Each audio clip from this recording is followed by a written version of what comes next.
Buenas noches, bienvenidos a nuestro último programa desde este estudio. Más adelante les explicaré o recordaré brevemente por qué. Ahora, quiero anotar que el tema tratado en esta emisión es de los más graves y que tomamos ya por tercera vez, y lo haremos tantas cuantas sean necesarias, para que se enrumbe como debe ser una vez que ha tomado la dirección correcta. El concurso de jueces para la Corte Nacional de Justicia.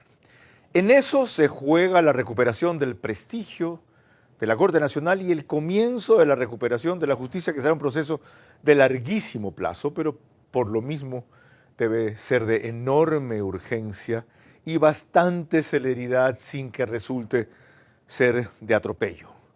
Para eso han habido ya algunas señales y cambios positivos, entre otras cosas un reglamento que promete mucho.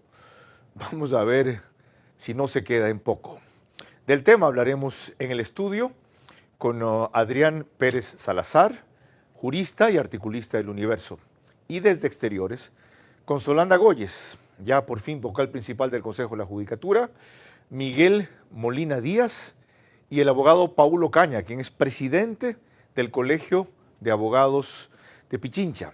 Los tres, desde distintas vertientes, elementos muy activos en este concurso para jueces de la Corte Nacional.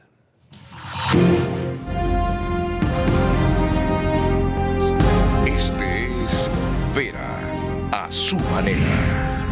Un comunicador que desde 1975 ha sacudido la televisión con formatos y estilos polémicos, sin ocultar sus simpatías ni jactarse de objetividad, pues el periodismo de opinión siempre asume una posición.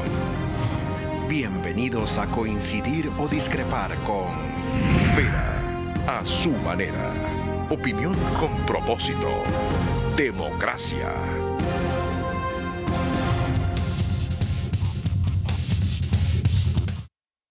Les recuerdo que nos pueden seguir por Facebook y YouTube de Vera a su manera. Estamos en las dos mayores cableras del país, Extreme TV Cable, Canal 15 de Vito TVO o 709, si prefieren señal de alta definición. En DirecTV el canal es 194, corresponde a Manavisión, Canal 9, señal abierta solo para Manaví. En estas dos cableras y en todas las demás del Ecuador, salimos gracias a RTU por DirecTV, en ese caso 177, CNT es el número 12, Extreme TV Cable es el 69, Claro TV el 30 y Cable Unión 09. En Radio Centro 101.3 FM, en audio y en imagen para sus plataformas digitales, Candela con K, 89.3 FM en Puerto Viejo, La Bonita del centro del país, 89.3 FM en Riobamba, para Chimborazo, Cotopaxi y Tungurahua también. Y en Quito, Radio Única, 94.5 FM. Ayer, al dar aquí una larga explicación que contestaba un boletín de prensa del doctor Alfonso Zambrano Pasquel de la defensa técnica de la abogada Vivian Hernández, expliqué por qué he permanecido en este estudio que ella compró recientemente y antes era de un amigo periodista, Pablo Orellana, cuando comencé a hacer el programa aquí. Y dije que merecía como mi amiga primero y segundo, porque hasta ahora los indicios que se habían mostrado eran referencias nada más de un chat de Mayra Salazar, que no permanecería aquí si en la formulación de cargos que se efectuaba hoy aparecían nuevos soportes. En efecto ha sido así, más de 80. Y eso hace que no pueda continuar operando desde esta oficina, aunque era producto de un canje o acuerdo comercial, como también lo expliqué ayer. El programa, sin embargo, no se va a detener. Ahora sí, aclarado aquello. Bienvenida, Lorena Ochoa. ¿Cómo estás, Carlos? Buenas noches. Buenas noches a todos los que nos ven y nos escuchan. Ha sido el presidente de la Corte Nacional de Justicia, doctor José Swing, quien se encargó aquí el viernes pasado de resaltar la importancia que tiene el concurso de jueces en estos términos. El concurso, yo lo he dicho, es un proceso que hoy por hoy es la clave para generar confianza en la administración de justicia. Recordemos que tenemos que cambiar casi el 50% de jueces y de juezas de la Corte Nacional. ¿Cuáles son los matices que se tiene que poner? 1, el tema de especialidad.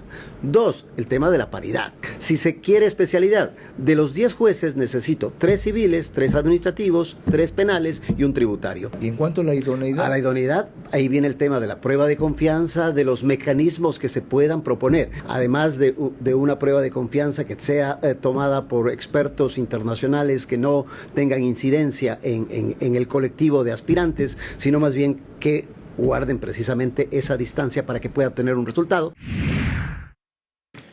Fíjese usted, doctor Adrián Pérez Salazar, bienvenido y gracias por aceptar la invitación. Muchas gracias. La importancia que le da el presidente de la Corte Nacional a este concurso y sí que es la clave, ¿ya?, para recuperar, en definitiva, la Corte de la función judicial. En un editorial reciente del Universo, nuestro invitado reclamaba que la purga no termine. ¿Cómo conjugar las dos cosas? Esta demanda que usted hace respecto a la depuración sostenida de la justicia y el inicio que vendría a ser en parte este concurso. Muchas gracias por la invitación, estimado Carlos. Yo sinceramente no veo ninguna contradicción entre ambas cosas. Se necesitan las dos cosas. Se necesita, por un lado, que continúe este proceso de depuración del sistema judicial, que hasta ahora Diana Salazar ha hecho un excelente trabajo, tiene que continuar, pero a la vez es necesario de que ingresen nuevos integrantes a la función judicial. Y me alegra mucho que haga seguimiento a este tema del concurso de jueces. Esta me parece que es la segunda intervención que he tenido yo en este programa sobre este tema. Afortunadamente esta vez tenemos buenas noticias. No, la vez pasada era todo negro, todo mal. Hoy en día tenemos la buena noticia de que el concurso, como quizás nuestros oyentes lo sepan, cuando el señor Terán fue removido de su cargo, entonces se repitió el concurso, que era lo que muchos juristas nosotros habíamos enfatizado que era necesario que ocurra. Se repite este concurso, se ha expedido un nuevo reglamento que tiene cosas interesantes, entonces digamos que estamos por buen camino. ¿Cuáles son las cosas que le parecen interesantes del nuevo reglamento y por qué? En particular me parece positivo el incluir veedurías ciudadanas y también potencialmente observadores extranjeros.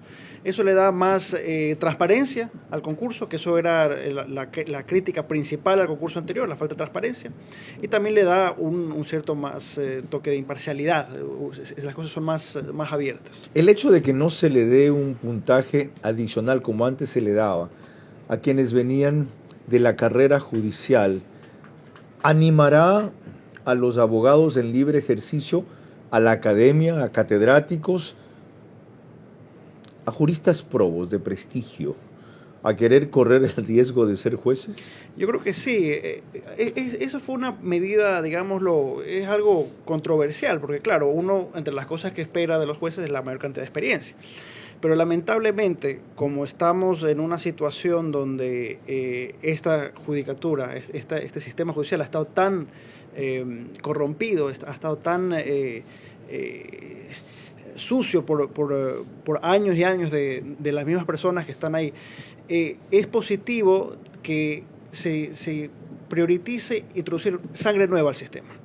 Y eso vendrá un poco a costa de la experiencia. Entonces, podrán venir nuevas personas que quizás no tengan tanta experiencia como jueces como otras, pero que son nuevos y que quizás sea lo que necesita este sistema. ¿Por qué un abogado consolidado, cosa que normalmente ocurre de los 45 a los 50 años, varía según las carreras, y uno de prestigio, cuestión de la que se puede hablar ya a partir de los 50, diría yo, querría poner en riesgo las dos cosas, su solidez económica y su prestigio, metiéndose a ser juez?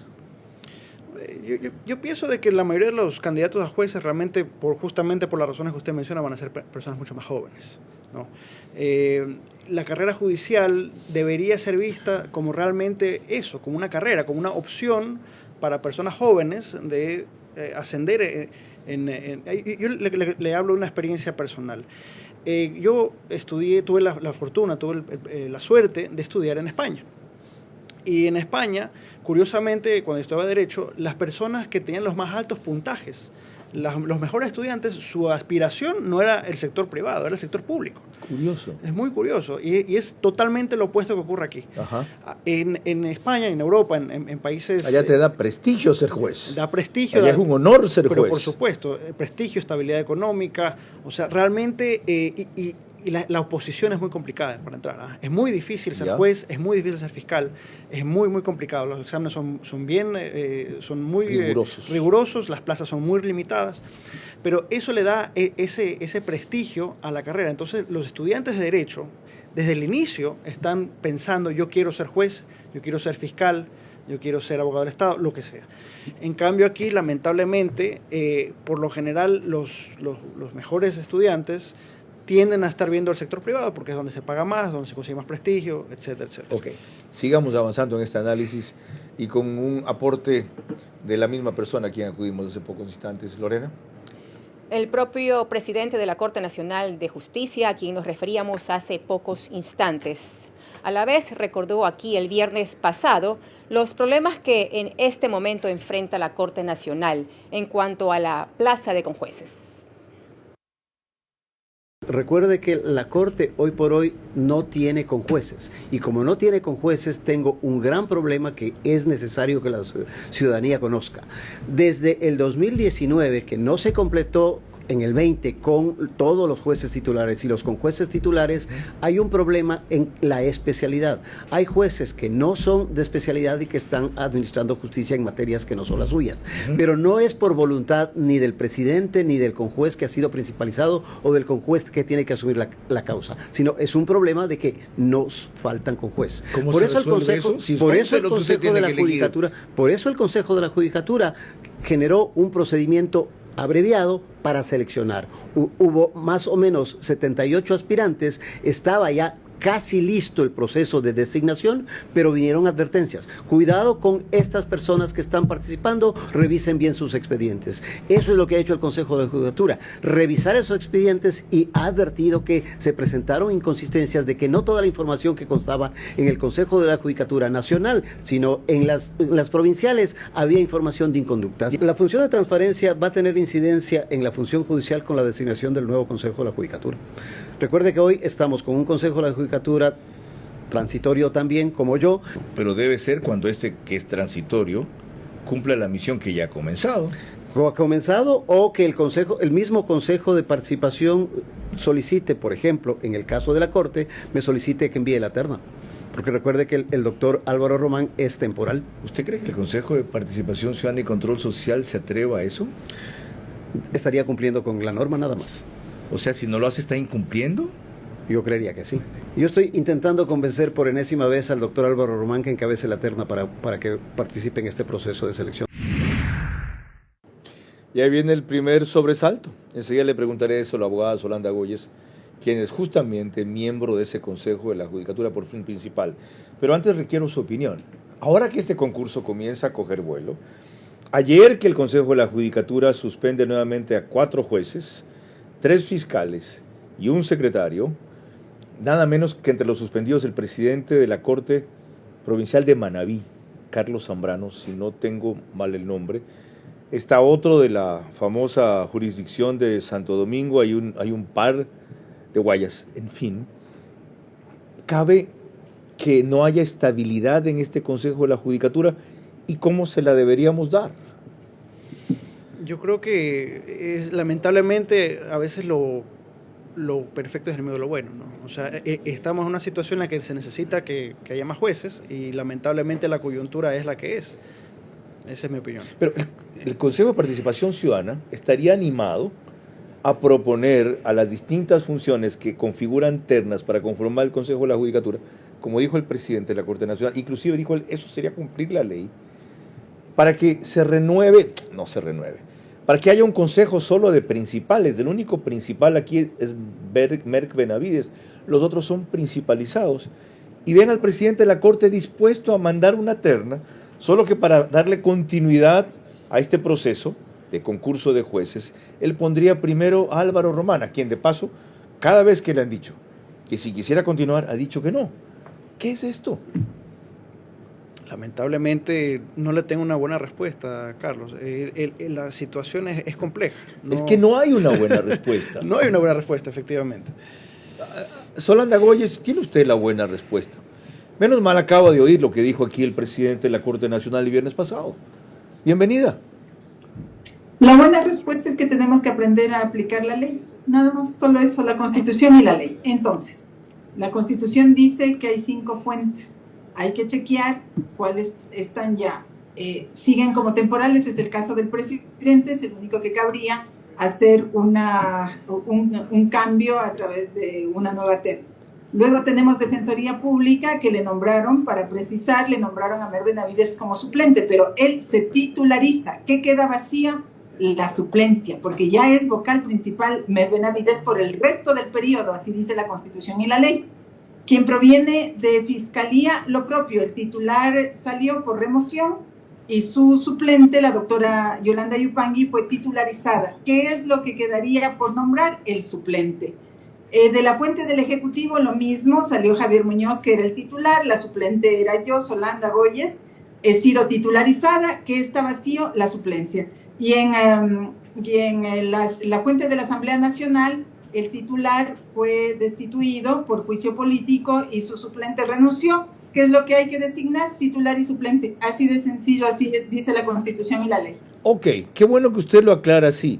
¿Y el temporal, que es el presidente del Consejo de la Judicatura, Álvaro Román?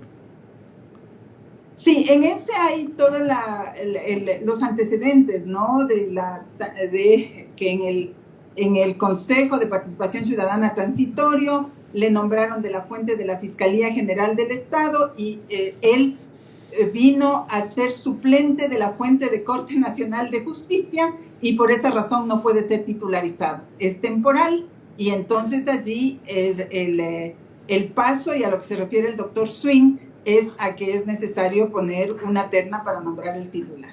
¿Qué tranquilidad me da usted? Ok, entonces lo único que puede hacer en efecto el Consejo de Participación Ciudadana es pedir una nueva terna a la Corte Nacional en vista de lo que usted acaba de decir, con el compromiso del presidente de la Corte Nacional de poner a la cabeza de la terna Álvaro Román, que sería reelegido si él por fin acepta, o escogido sería por el Consejo de Participación Ciudadana y Control Social, y así tendrían ustedes lo que se necesita, ya que han comenzado por fin a hacer lo correcto, estabilidad.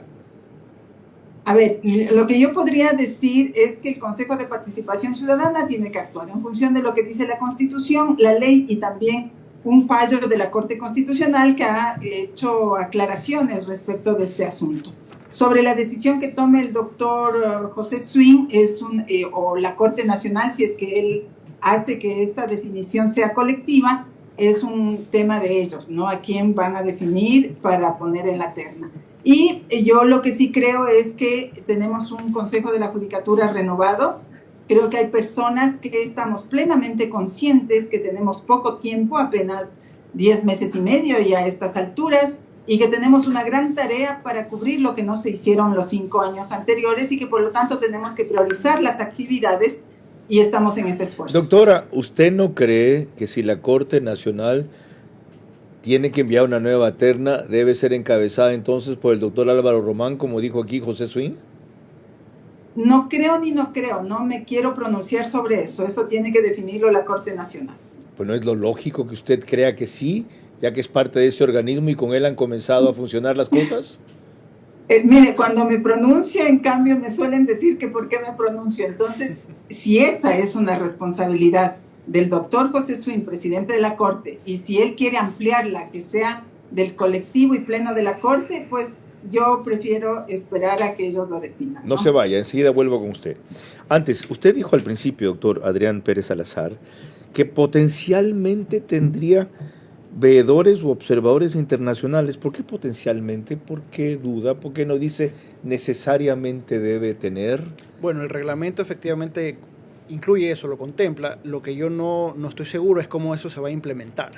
¿no? De ahí viene ese potencialmente, pero el reglamento contiene eso efectivamente. ¿Y cree usted que debe ser Pero así? por supuesto. Sí, me parece que es algo muy positivo. Si eso se implementa como lo dice el reglamento, es algo muy positivo para la concurso. También le puso usted énfasis a las veedurías ciudadanas, pero estas han solido ser una trampa que termina copando el correísmo, porque el no correísmo no se involucra y aparecen ellos como los grandes dirimentes de ellos mismos. Bueno, la culpa es del no correísmo, entonces. O sea, si se abre la puerta para que la ciudadanía se involucre en algo, un proceso tan importante como usted lo ha recalcado varias veces, es imperativo de que las personas, por así decirlo, las personas de bien también se involucren en el proceso. ¿Y qué hacer para que la ciudadanía se involucre? Por ejemplo, a mí me llama la atención la forma en que usted en esto por fin ha empezado a militar, no solo a opinar, a activarse, a concurrir, a empujar, a liderar.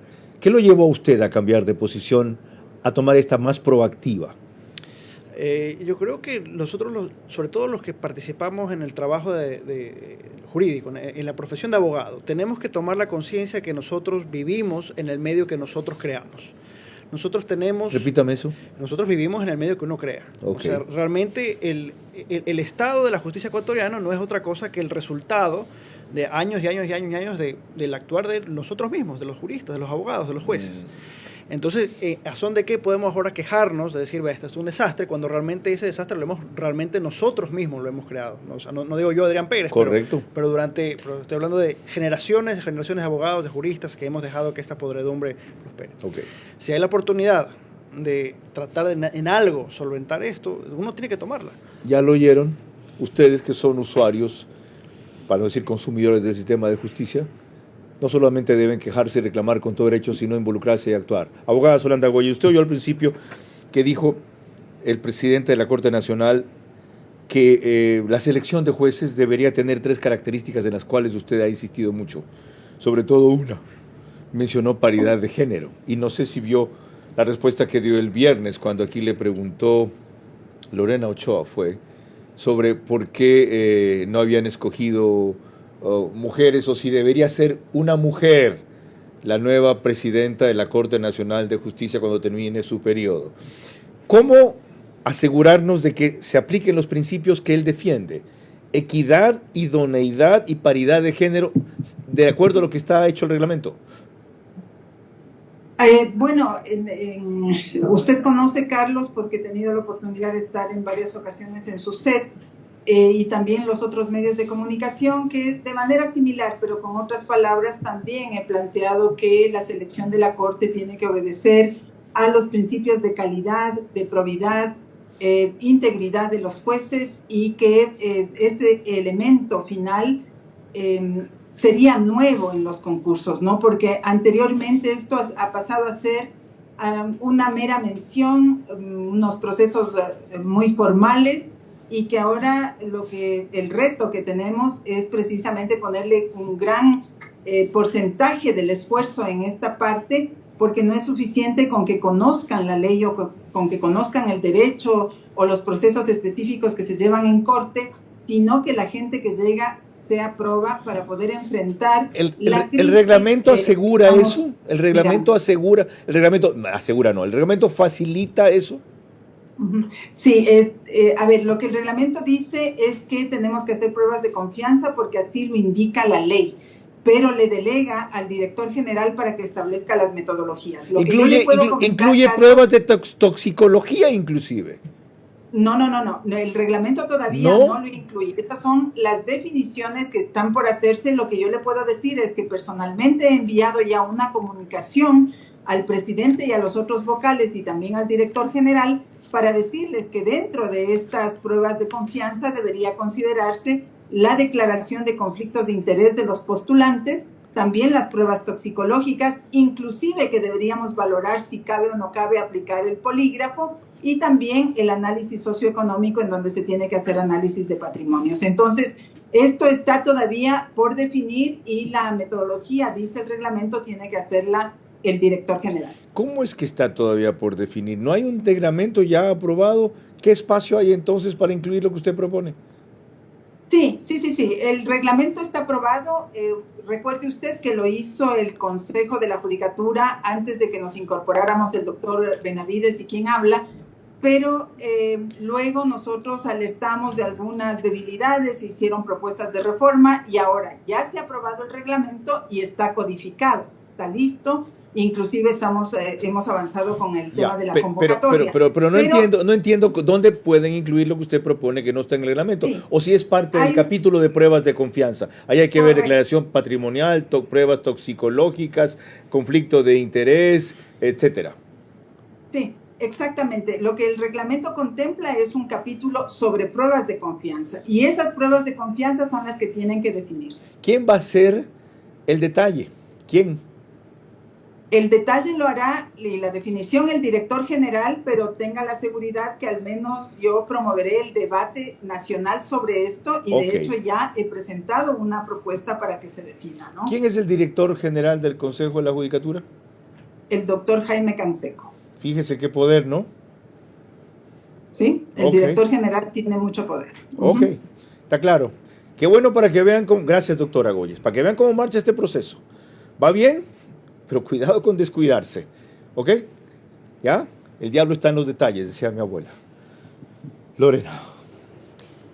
Cuando volvamos, la opinión de la ministra de Gobierno respecto a cómo la cultura de la legalidad puede contribuir a fortalecer la justicia. También tendremos vía Zoom la opinión del doctor Miguel Molina, constitucionalista. El concurso de jueces no debe ser perdido de vista por la sociedad civil para que sea lo que promete ser. El principio de la recuperación del prestigio para la Corte Nacional. Estamos recordándoles a ustedes que el reprise del programa es por OnePlus, Canal 14, en CNT, Claro TV y Extreme TV Cable. El mismo número en las tres cableras que lo reproducen. 14, OnePlus, W-U-A-N, con el signo de más, One, no ONE como en inglés. Esa palabra china tampoco lo es. Apenas concluye el periódico digital Ecuador en Vivo, lo sube a su portal de noticias y página principal, un resumen. En Estados Unidos, salimos en simultáneo por Macro Digital, más cerca de ti. Y para que no haya quejas desde el oriente, Nina Radio nos reproduce al día siguiente, el reprise es a las 13 horas por 104.7 FM en Puyo, porque dijeron, ¿y las radios del oriente? Ok, ahí están. Lorena. Desde el primer programa que estuvo aquí el 1 de enero de este año, la ministra de Gobierno sostuvo la necesidad de fomentar la cultura de la legalidad, cuestión que la Universidad Casa Grande ha acompañado ahora a través de una intensa campaña liderada por el jurista Pablo Alarcón. Tenemos que empezar un trabajo arduo y serio en todos los espacios ciudadanos y en los espacios gubernamentales en pro de la cultura de la legalidad. Que sepamos que nuestros pequeños pasos van a dar un ejemplo de aquello que consideramos honesto o deshonesto, de aquello que consideramos ético o no ético, de aquello que repudiamos. Y eso es un compromiso desde la ciudadanía, pero también desde todos los actores que van conformando un Estado. El gran problema de las sociedades cuando llegan a tener corrupción es que se pierden los centros de autoridad. Recuperemos los centros de autoridad, reconozcámoslos. A lo mejor están en algunos grupos, yo rescato la escuela, rescato la familia, pongamos de nuevo esos centros de autoridad y que sea en la sociedad civil donde se empiece a construir ese nuevo futuro.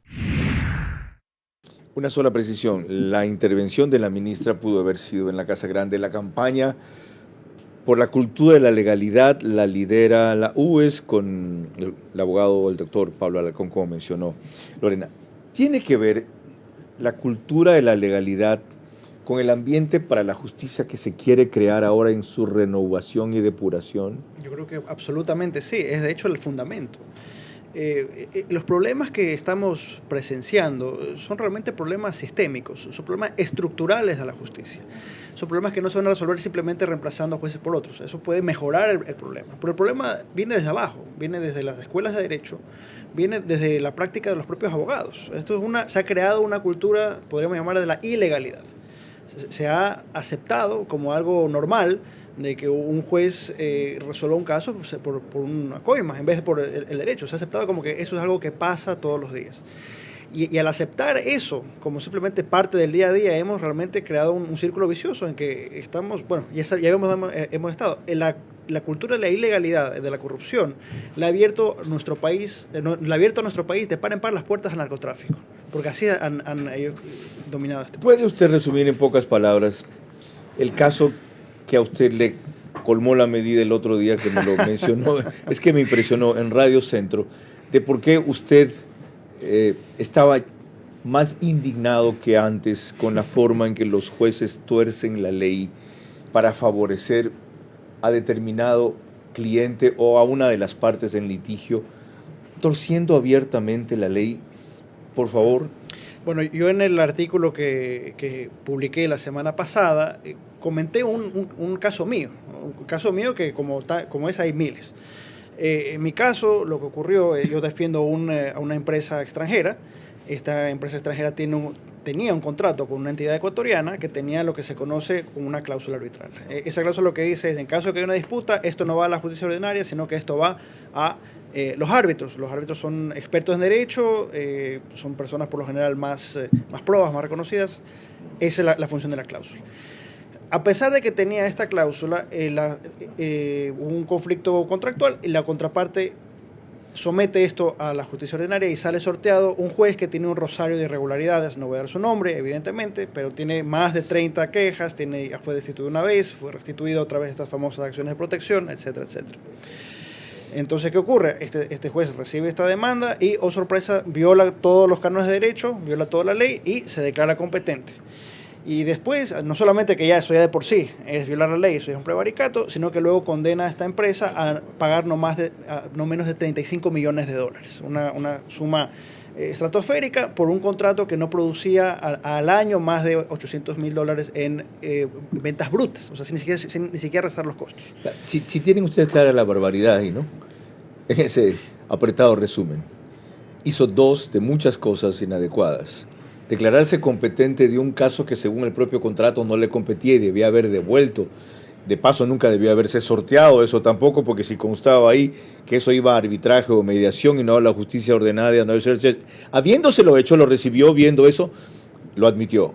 Y luego, 35 millones de dólares de indemnización o de sanción a una de las partes, cuando era un contrato que en ventas no tendría más de 800,000, $1 millón al año. Está claro. Y gratis, seguramente no es. Miguel Molina Díaz, bienvenido. Usted también se ha interesado siempre en este tema de la justicia, la democracia y en este caso el concurso de jueces. ¿Cómo hacer que esta vez las cosas no se nos escapen por las tranqueras como ya estamos viendo que a cada rato puede pasar? Adelante. ¿Cómo está, Carlos? Muy buenas noches con todos quienes nos están viendo y nos escuchan.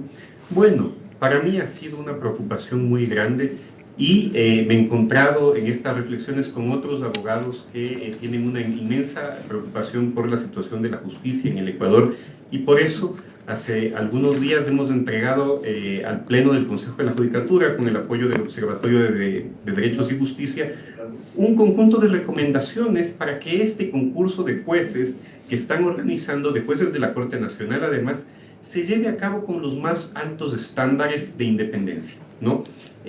Yo estoy muy contento con que en este momento una persona proba como el doctor Álvaro Román esté liderando el Consejo de la Judicatura, pero creo que más allá de quién esté liderando, el país merece certeza sobre este procedimiento. Algo el Consejo de la Judicatura ha podido trabajar en estos últimos días, pero creo que todavía no han tenido la capacidad de escuchar a la academia y a la comunidad jurídica sobre cuestiones que son clave, ¿no? Por ejemplo, la experiencia. La experiencia en los concursos para nombrar autoridades ecuatorianas es un requisito que cualquiera lo cumple porque la Constitución dice, por ejemplo, para jueces nacionales, que es 10 años de experiencia. Nosotros hemos planteado que esa sea la base, cumplir el requisito constitucional sea la base, pero que si alguien tiene y puede acreditar más años de experiencia, se le dé más puntuación dependiendo de esos años de experiencia, ¿no? Porque si no, nos abocamos a que gente sin experiencia, pero con contactos muchas veces, llegue a ocupar altos cargos de la justicia. Carlos. ¿Qué otras recomendaciones han hecho aparte de esa? Bueno, hay un tema que nos parece fundamental y que me parece que el Consejo de la Judicatura no entiende la necesidad urgente de este tema, y es que exista una garantía de seguridad informática, ¿no? Esto implica que haya un servidor extranjero para toda la documentación que tiene que ver con el proceso, porque aquí en el Consejo de la Judicatura hay ataques todo el tiempo informáticos, ¿no? Además, en el anterior proceso que fue tan cuestionado, incluso se supo que hubo funcionarios cercanos al presidente del Consejo de la Judicatura de aquel entonces que querían ingresar a los bancos de preguntas. Imagínense lo grave que fue esto. Así que esto debe ser, se debe entender la necesidad de contar con los más altos estándares de tecnología informática que permita auditar adecuadamente, que permita tomar las precauciones adecuadas para que el proceso sea llevado cabalmente. Me parece que el Consejo tiene buenas intenciones, pero ven el asunto de un concurso como si estuviéramos en la Atenas de la antigua Grecia, ¿no? ¿Algún otro elemento adicional entre esas recomendaciones? Por supuesto que sí. Por ejemplo, un tema que fue clave en el concurso anterior fue la falta de transparencia, ¿no? Las carpetas de los que concursan deben ser públicas, absolutamente públicas. Usted sabe, Carlos, que por ejemplo para jueces de la Corte Suprema de Estados Unidos, el Senado puede escarbar en toda la vida de los candidatos. Aquí, en cambio, no subieron en el concurso anterior las carpetas y daban el argumento de que la ley de protección de datos implica que no hay cómo hacer públicos los datos. La ciudadanía merece saber quiénes quieren ser jueces de la más alta corte, ¿no? Hay un montón de temas. Uno que parece que ha generado polémica y que nosotros lo hemos planteado es que es combatir un poco el tema de la titulitis. En Ecuador ya cualquiera puede ser abogado, cualquiera puede tener cantidad de títulos de posgrado. Creo que es importante que agregar puntuación considerando, por ejemplo, a los títulos de posgrado que sean de las universidades ranqueadas en el país a nivel nacional, pero que consten en los primeros lugares de los rankings. Nosotros hemos dicho los 10 primeros puestos, ¿no? A mucha gente le dice piensa que eso puede ser complicado, polémico. Yo creo que hay que privilegiar la calidad de la educación de la persona que quiere ser juez. Mil gracias por sus aportes. Como ven, este es un proceso en construcción, para usar una palabra muy requerida últimamente, aunque haya un reglamento base ya. Una sola advertencia: la mayor experiencia de jueces calificada con mayor puntaje partiendo de una base puede dar justamente favoritismo a lo que se pretende que no se dé a los que ya están en la función judicial y disuada a los que no están de participar. ¿Y quiénes están en la función judicial? 90%, aquellos que dejó la administración de Yalc. ¿Ok? Lorena. Cuando volvamos, la forma en la que el abogado Juan Manuel Guzmán Santoro califica como traición a la patria el tener jueces que no sean idóneos. También tendremos vía Zoom la opinión del doctor Paul Ocaña, presidente del Colegio de Abogados del Pichincha. Abogado Paul Ocaña, presidente del Colegio de Abogados de Pichincha, gracias por esperarnos y conectarse. Bueno, usted se ha activado felizmente también, es el primer colegio de abogados que lo hace, luego está haciendo una cosa parecida, el del Guayas, en aportar para que este concurso de jueces para la Corte Nacional se prestigie y se mejore. ¿Qué elementos ve que son claves del gremio que usted preside? Bienvenido. Gracias, Carlos. Buenas noches con usted y con todas las personas. En efecto, nosotros hemos hecho algunas sugerencias que consideramos que son importantes para la designación de los jueces de la Corte Nacional de Justicia. Dentro de ello, y valga decirlo, ya está el reglamento y se ha acogido en buena forma una sugerencia que nosotros hicimos, y es que el comité de expertos debe tener una evaluación muy alta para que los jueces que vayan a ser designados también en el mismo sentido tengan una alta calidad de jueces para poder administrar justicia. A pesar de que nosotros habíamos sugerido, Carlos, de que los postulantes deberían abrir sus cuentas, su patrimonio, para que con ello el Consejo de la Judicatura, como institución que va a designar, pueda hacer la evaluación y el análisis de que las personas postulantes van a administrar justicia y no se van a enriquecer, como lamentablemente ya ha sucedido en los otros casos que está en conocimiento público, como es Metástasis y Purga. Pero Consideramos que el Consejo de la Judicatura ha lanzado ya el reglamento 2 días atrás y satisface las inquietudes o sugerencias que nosotros hemos presentado como gremio. Ahora, ¿cómo van a hacer ustedes para que los postulantes incluyan gente de su gremio, que se animen a participar? Con este concurso que al parecer, con el reglamento y con quien está presidiendo y los vocales, ya es un concurso transparente, no como el anterior, donde ya se preveía que había ciertos actos de corrupción donde iban a ser designados o puestos jueces a dedo.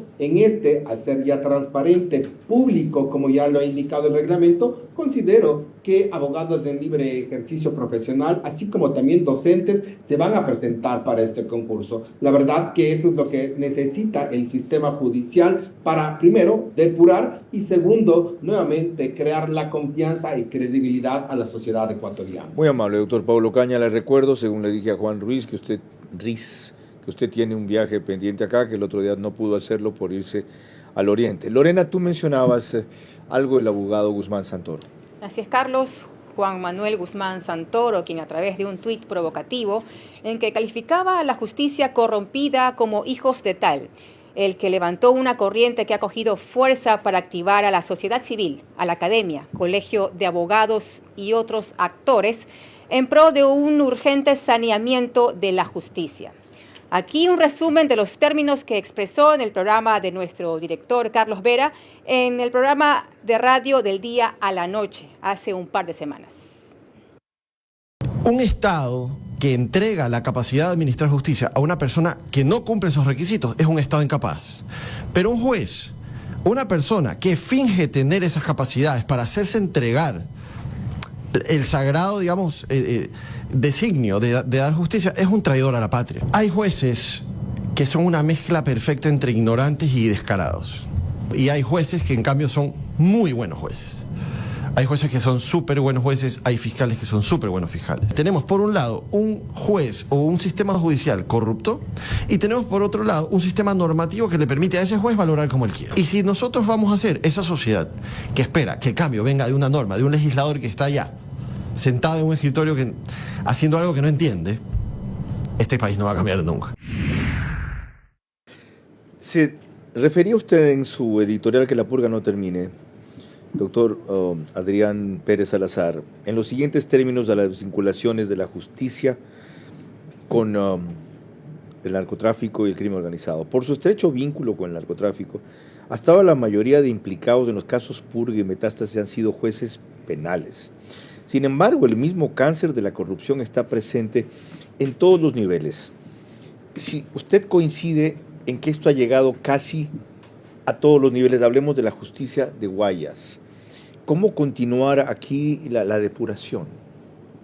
Bueno, cuando yo escribí mi artículo, mi punto principal es este. Al momento, la Fiscalía General del Estado, por razones que son totalmente lógicas, se está enfocando en la corrupción vinculada con el narcotráfico.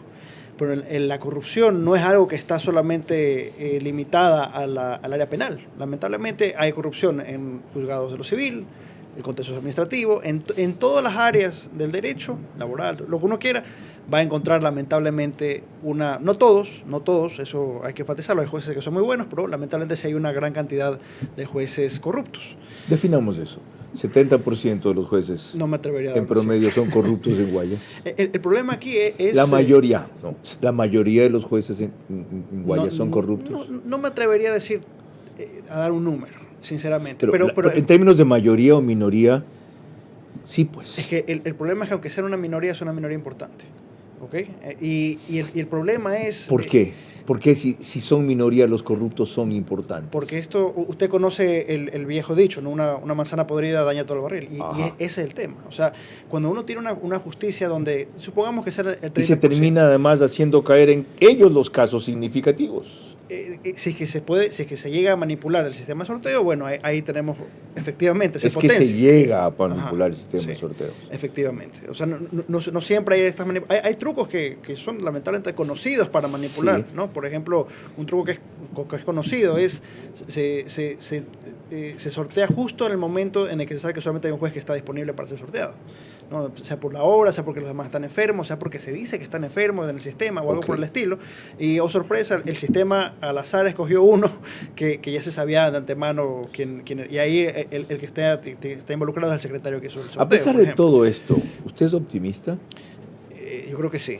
Y a mí me parece, yo le tengo mucha fe a las generaciones que vienen de nuevos juristas. Yo he dado clases y a lo mejor me han tocado muy buenos estudiantes, pero yo siento que sí hay un cierto optimismo, un cierto idealismo por parte de los nuevos juristas respecto a lo que es trabajar por la justicia. Gracias por compartir eso aquí.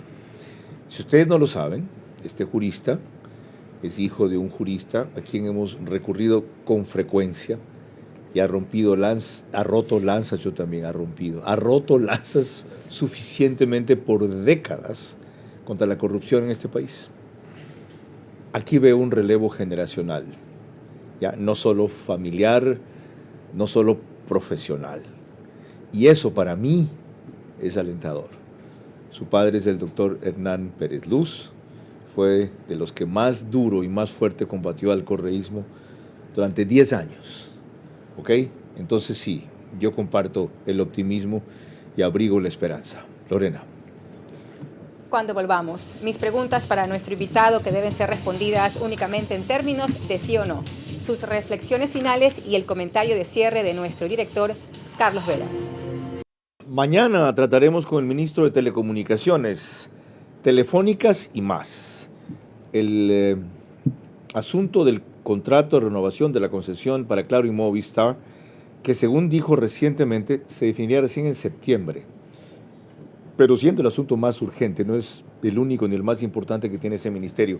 El domingo, en cambio, hablaremos con el ministro de Defensa sobre el rol de las Fuerzas Armadas ante la inseguridad y la proyección de su nuevo papel en la sociedad. Ahora concluye el programa con un rito que es habitual por parte de nuestras presentadoras. Así es, Carlos. Le recordamos a nuestro invitado que sus respuestas únicamente en términos de sí o no. Número 1. ¿Estaría usted dispuesto a participar en ese concurso de jueces para la Corte Nacional si existe una veeduría internacional, sí o no? Sí. 2. ¿Cree usted que una veeduría internacional puede ser la única forma de garantizar esta vez transparencia en el concurso de jueces? Sí. 3. El reglamento que se conoce hasta ahora para el concurso de jueces garantiza, a su juicio, igualdad de oportunidades. Sí. 4. De alguna manera debe escogerse jueces para el concurso de la Corte Nacional que tengan por lo menos 10 años de experiencia en su profesión, si son abogados litigantes y no personal de carrera judicial. Sí. 5 y última. Si la mayoría de la actual estructura de jueces y fiscales está compuesta por el personal que armó durante varios años Gustavo Yalc, ¿no está simplemente reciclándose la misma gente con otra cara? ¿Sí o no? Digamos que sí. Gracias, doctor. Muchas gracias. Me sorprendió y a la vez me parece coherente su respuesta de que si se dan las condiciones de acuerdo a los requisitos que aquí hemos hablado, usted se animaría a participar. ¿Cómo va a vivir con $4,500 mensuales? Lamentablemente me encantaría participar, pero yo no tengo los requisitos. No he llegado a los 10 años de ejercicio profesional todavía. ¿Cuántos tiene? 7 años, me parece, si no estoy contando mal. De lo que hemos visto, ¿qué es lo más importante que no se descuide en este proceso? Yo creo que justamente la labor que usted está haciendo usted, mantener un ojo seco sobre este proceso. Esto es algo que es muy importante. La ciudadanía tiene que estar muy consciente de que, y esto lo he dicho en otras ocasiones, la justicia no es algo abstracto, alejado, que no le afecta. La justicia es algo que tiene una incidencia directa en el bienestar de los ciudadanos de este país. No bajemos la guardia, entonces. Gracias, doctor. No es Andrés, ¿verdad? Ya le cambié el nombre. Adrián, ¿ves? Hace un rato ya hice una, no voy a hacer dos. Adrián Pérez Salazar por acompañarnos con una advertencia que es fundamental: no bajar la guardia. El camino va bien, pero recién ha comenzado. Ya hemos visto que hay algunos desvíos, algunas concesiones, algunos matices, algunos cambios y también algunas conformidades. Lo perfecto es enemigo de lo bueno, como recordó nuestro invitado. Y lo ideal se alcanza más adelante. Hoy hagamos lo posible, pero no cedamos 1 milímetro más de eso. Lorena. Como lo comentó Carlos, mañana a las 22 horas, César Martín Moreno, ministro de Telecomunicaciones y de la Sociedad de la Información. Hasta entonces, que tengan un descanso reparador. Buenas noches.